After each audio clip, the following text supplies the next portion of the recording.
رب العالمين الرحمن الرحيم مالك يوم الدين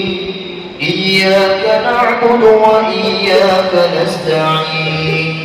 اهدنا الصراط المستقيم صراط الذين أنعمت عليهم غير المغضوب عليهم ولا الضالين.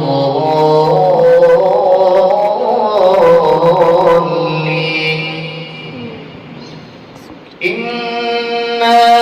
أرسلنا نوحا إلى قومه أن أنذر قومك من قبل أن يأتيهم عذاب أليم. قال يا قوم إني لكم نذير مبين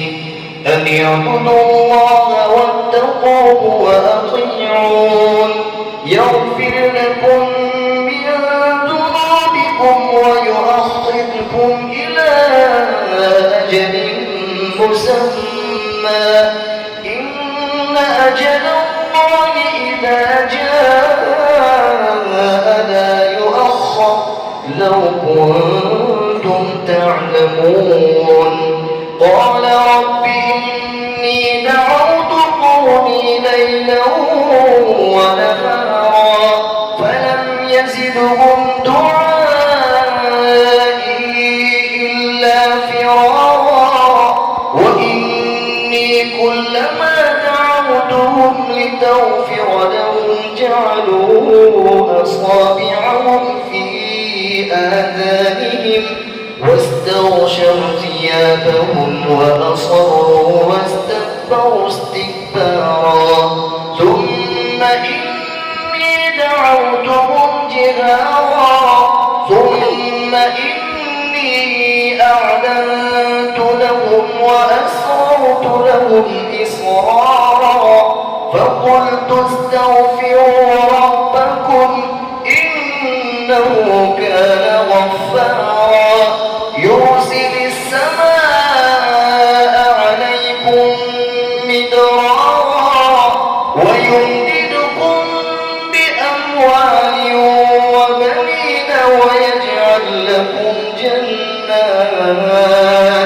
ويجعل لكم أنهارا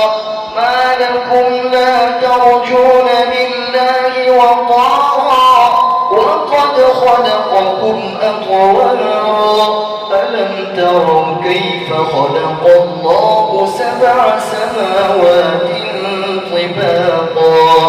وجعل القمر فيهن نورا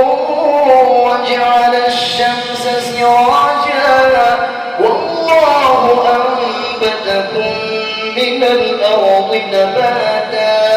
ثم يعيدكم فيها ويخرجكم إخراجا والله جعل لكم الأرض بساطا